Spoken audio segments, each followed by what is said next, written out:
Seperti contoh yang pernah Bapak berikan kepada kalian beberapa kali dalam beberapa tatap muka. Salah satu contoh ketika berteman, ya, kalau kita suka dengan seseorang, apa motivasi hatimu? Apakah kamu mengasihi teman lawan jenismu itu dengan motivasi yang benar? Kalau kamu cowok, kamu suka cewek karena kamu ingin mengenal dia lebih baik, menjadikan dia sahabatmu, kemudian waktu ketika sudah cukup dewasa baru menjadikan dia kekasihmu dan pasangan hidupmu, ataukah kamu punya motivasi yang lain? Kamu terburu-buru oleh hawa nafsu masa mudamu, dan kamu ingin menjadikan dia pacarmu, dan kamu melakukan segala kebaikan yang dinilai orang lain atau dinilai dirimu sendiri, itu sesuatu yang baik. Menanyakan bagaimana dia sudah makan, memberi dia coklat atau roti, tetapi sebenarnya kamu melakukan itu karena sesuatu motif yang salah. Apa?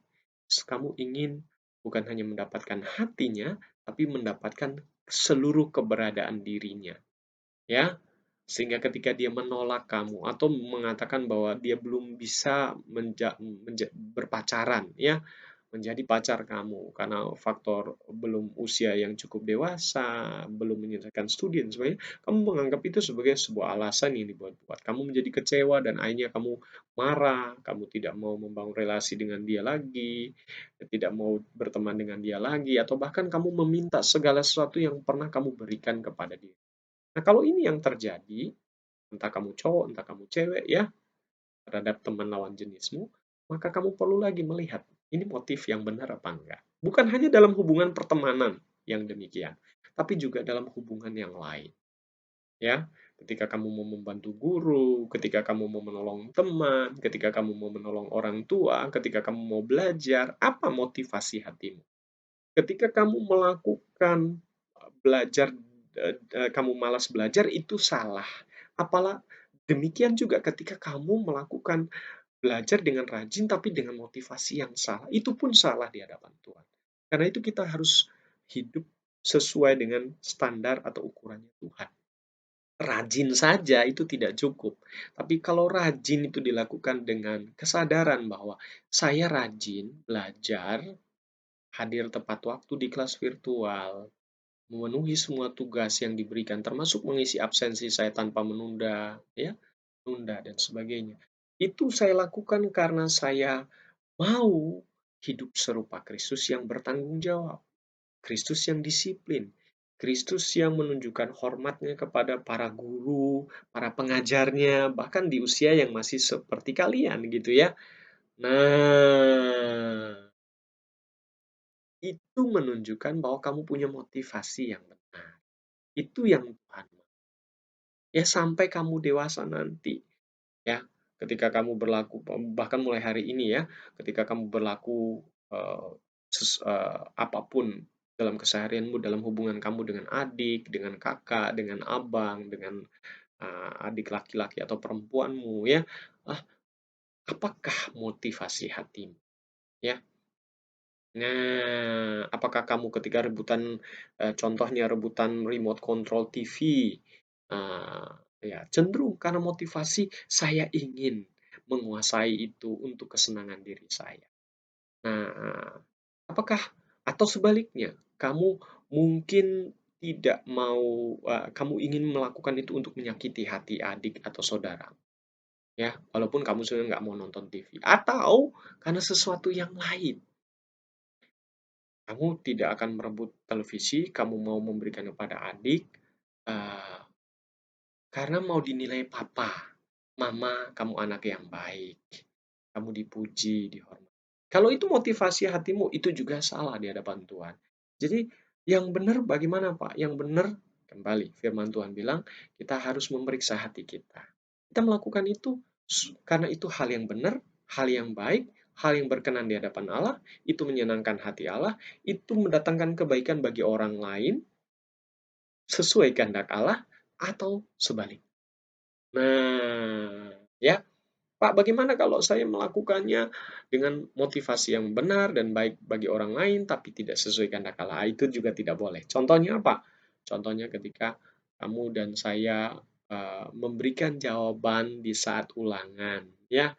Motivasinya benar menolong orang lain demi kebaikan orang, tapi caranya salah. Kenapa? Karena itu ulangan. Ulangan itu berarti saya dan teman-teman secara pribadi sedang dites, diukur kemampuannya, kemudian yang kedua diukur kejujurannya, diukur kerja kerasnya selama ini dalam belajar, apakah sudah sungguh-sungguh optimal atau belum.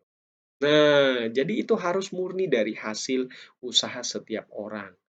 Hasil pembelajaran sepanjang satu semester atau satu tahun belajar di kelas 7 atau di kelas berapapun kamu berada nanti, ya, ke jenjang berikutnya nanti, di hadapan Tuhan dan di hadapan guru dan teman-teman. Jadi itu harus murni. Nah, karena itu bantulah temanmu di saat yang tepat dengan sikap dan motif yang benar di hadapan Tuhan. Ya. Nah, kembali lagi ke tadi ya. Nah, kiranya melalui bagian ini kita belajar ya. Dalam seluruh aspek hidup kita, mari kita belajar untuk hidup dengan hati nurani yang murni. Seperti Kristus yang diteladani oleh Rasul Paulus. Sehingga Rasul Paulus dalam kisah para rasul tadi ya, di dalam bagian yang awal ayat hafalan kita dikatakan, sampai hari ini aku hidup murni di hadapan Tuhan. Kita mau benar-benar kita juga sampai saatnya nanti Tuhan Yesus datang kali kedua. Nah, ketika kita masih dikasih umur yang panjang dan Tuhan datang lebih dahulu, atau kita Tuhan panggil, kita meninggalkan dunia ini lewat kematian, kita berjumpa dengan Tuhan dalam kekekalan, ya, maka kita benar-benar didapati Tuhan, benar-benar menghidupi kehidupan yang baru di dalam Kristus yang telah mengampuni dosa-dosa kita dengan hati nurani yang tulus, hati yang nurani yang. Nah, untuk melakukan semua ini, ingat, kita perlu kasih karunia Tuhan untuk mengenali hati kita setiap hari, setiap saat.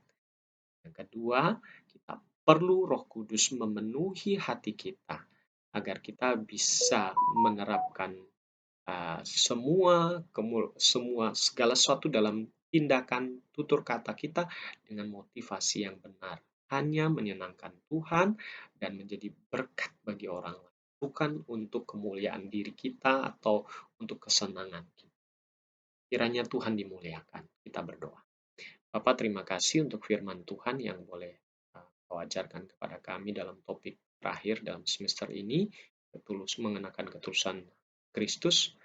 Tuhan, tolong kami agar dapat mengenali kelicikan hati kami, agar kami benar-benar dapat mematikan, menenggalkan motivasi hati kami dari manusia yang lama masih ada dalam diri kami, hingga dengan demikian kami senantiasa didapati oleh Tuhan, benar hidup di hadapan Tuhan setiap saat, setiap waktu, bukan hanya di hadapan manusia, dengan sikap hati yang jujur, hati yang benar, hati yang tulus, hati yang ikhlas, hati yang suci atau yang berkenan. Kami berdoa memohon kepadamu demi Yesus Kristus Tuhan. Amin. Adik-adik, sampai di sini perjumpaan kita di semester ini. Terima kasih sudah belajar mengikuti pembinaan karakter selama 2 semester bersama Pak Budi. Dengan segala kekurangan yang ada pada Bapak, Bapak mohon maaf jika ada sikap, tutur kata, ataupun hal yang tidak berkenan.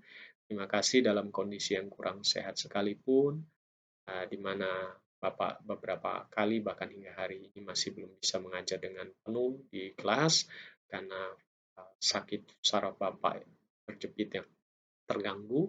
Kembali kambuh, itu anak-anak tetap setia ya. Bagi kamu yang tetap setia, Bapak ucapkan terima kasih. Bagi kamu yang mungkin sempat tergoda untuk kurang bertanggung jawab, kurang setia, Tuhan menolong kamu, menyadarkan kamu, dan kamu kembali bangkit dan mau berkomitmen untuk hidup seperti yang Tuhan ajarkan melalui Bapak. Kiranya Tuhan menolong kita semua ya. Tuhan berkati, salam untuk orang tua. Selamat pagi atau siang, Tuhan